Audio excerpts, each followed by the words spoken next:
गुरुर्ब्रह्मा गुरुर्विष्णु गुरुर्देवो महेश्वरा श्री गुरु साक्षात परब्रह्म तस्मै श्री गुरुवे नमः। मित्रों, जय माता दी। आज के वीडियो में हम आपको शुक्र प्रदोष व्रत के महत्व की जानकारी देंगे एवं पूजा की विधि विधान की भी जानकारी देंगे। आपने हमारा चैनल अभी तक सब्सक्राइब नहीं किया तो प्लीज वीडियो शुरू करने के पहले मिश्रा ज्योतिष टीम को सब्सक्राइब अवश्य कर लें, क्योंकि आपका एक सब्सक्राइब हमारे लिए महत्वपूर्ण है। शुक्र प्रदोष व्रत का क्या महत्व? तो भाइयों, श्री सूत जी महाराज युधिष्ठिर महाराज से कहते हैं कि शुक्र प्रदोष करने वाले के सौभाग्य, स्त्री और सभी प्रकार की समृद्धि की प्राप्ति होती है। इसको करने के लिए ब्रह्म मुहूर्त में उठ जाइए, दैनिक क्रिया से निपट जाइए।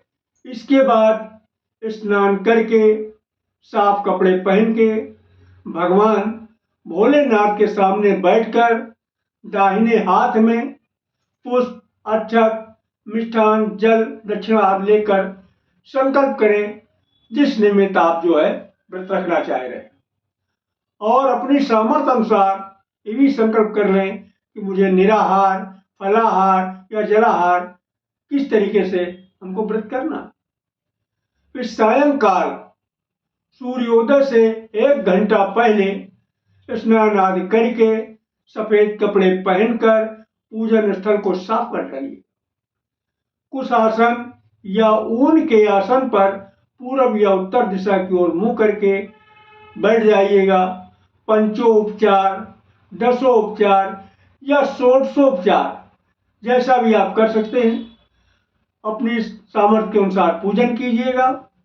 ओम नमः शिवाय पंचाक्षरी मंत्र का जप करिएगा, या आपके गुरु ने जो भी मंत्र आपको दिया है भोलेनाथ का, उसका भी आप जप कर सकते हैं। इस तरीके से शुक्र प्रदोष व्रत 11 या पूरे साल के 26 प्रदोष व्रत रखना चाहिए। इसके बाद आपको उद्यापन करवा देना चाहिए। अब व्रत कथा इस प्रकार है। पुराने समय की बात है। एक नगर में 3 दोस्त रहते थे और बड़े जिगरी दोस्त थे, जिसमें एक राजकुमार थे, एक किसी धनी का बेटा था, और तीसरा जो दोस्त था वो ब्राह्मण पुत्र था। और इसमें एक का गौना नहीं, यार शादी सब हो चुकी।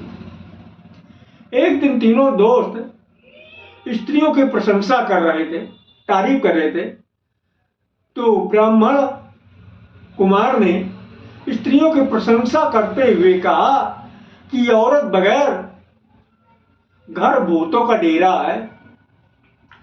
धनवान दोस्त ये सुन रहा था, बस तुरंत उसने खट से डिसीजन ले लिया कि अब हम आज ही अपनी पत्नी को विदा करा कर ले आए। और उसने माता पिता से कहा कि मैं आज जा रहा हूं अपनी पत्नी को विदा कराने। माता पिता ने भी समझाया, भाई अभी न जाओ, अभी टाइम नहीं है, लेकिन उसने किसी की एक न सुनी और वो अपनी पत्नी को विदा कराने के लिए ससुराल चल दिया। और जब ससुराल पहुंच गया तो ससुराल वालों ने भी उसे समझाया, भैया अभी अशुभ टाइम है, अभी विदाई नहीं होती है, शुक्र अस्त है। उसने कहा हमको शुक्र वगैरह से मतलब नहीं, हमको अपनी पत्नी से मतलब है। आप विदा कराते हैं करिए, आप हम लेके जाएंगे, और जब तक आप विदा नहीं करो भैया भूख हड़ताल करके यहीं बैठ जाएंगे, लेकिन हम विदा करा के लेके जाएंगे। इस बात पे जिद कर गया। भाई ससुराल वाले भी मजबूर हो गए, गांव वालों ने भी समझाया, उनकी भी नहीं माना। यानी सब के सब मजबूर हो गए। आखिर वे थक हार के ससुराल वालों को उसकी पत्नी को विदा ही करना पड़ा उसके साथ। अब जो है पति पत्नी चल दिए विदा होकर। तो हुआ क्या, रास्ते में जंगल पड़ रहा था। थोड़ी ही दूर गए, शहर से बाहर ही निकले थे कि बैलगाड़ी का पहिया निकल गया। और बैलगाड़ी का पहिया निकल गया, उनके बैल की एक टांग भी टूट गई। भाई जमाने में बैलगाड़ियां चलती थी, ये आजकल के रथ वगैरह नहीं चलते थे, मोटर कार, वही मोटर कार थी बैलगाड़ी। तो बैलगाड़ी का पहिया निकल गया और बैलगाड़ी भी टूट गई और एक बैल की टांग भी टूट गई। अब हुआ ये, दोनों लोगों को काफी चोटें भी आई, बैल भी चुड़ैल था। शाम हो गई, अंधेरा हो गया।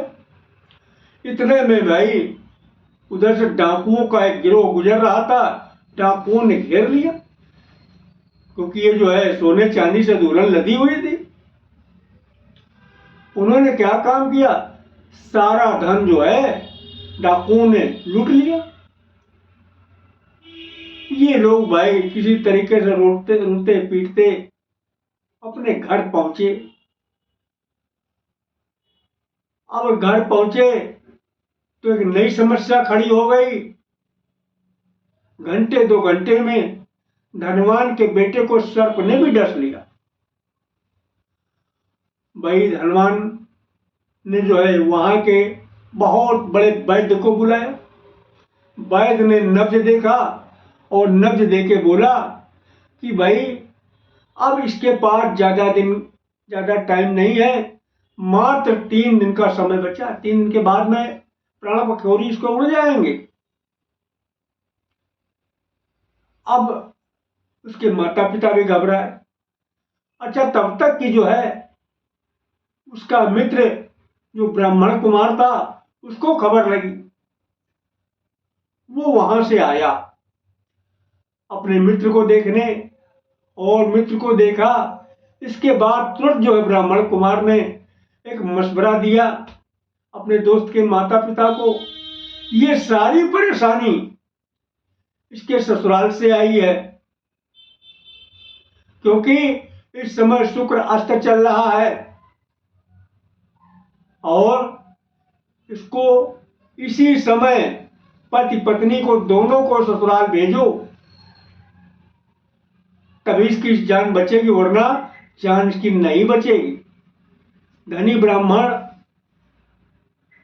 की बात मान करके तुरंत जो है अपने बेटे को, बहू को वापस ससुराल भेज दिया।